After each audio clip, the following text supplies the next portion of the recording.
भारतीय आक्रमणाच्या भीतीने पाकिस्तान बिथरला। या आठवड्यात जमिनीवरून जमिनीवर मारा करणाऱ्या बॅलिस्टिक क्षेपणास्त्राची चाचणी करण्याच्या तयारीत, सूत्रांची माहिती।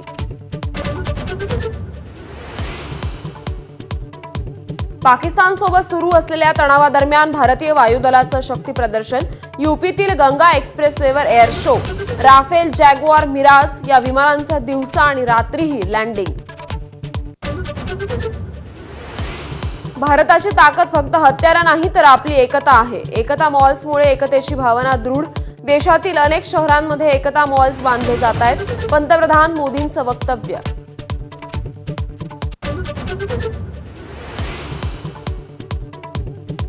भारतामध्ये आता माणुसकी शिल्लक राहिली नाही। दहशतवाद्यांनी धर्म विचारून मारलं, तुम्ही धर्म विचारून कारवाई करत आहात। अबू आझमींचं पुन्हा एकदा वादग्रस्त वक्तव्य।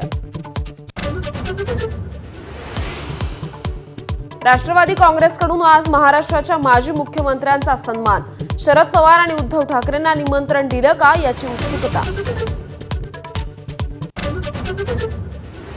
मुख्यमंत्री व्हायचंय पण योग आला नाही। अजित पवारांनी पुन्हा एकदा बोलून दाखवली मनातली इच्छा।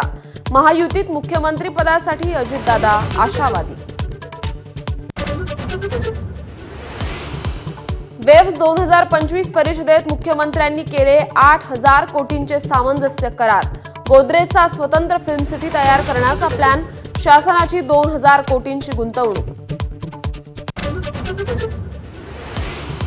अश्लील कंटेंटच्या वादानंतर उल्लू ॲपनं हाऊस अरेस्ट स्ट्रीमिंग थांबवलं, सर्व एपिसोडही काढले। शो विरोधात गुन्हा दाखल।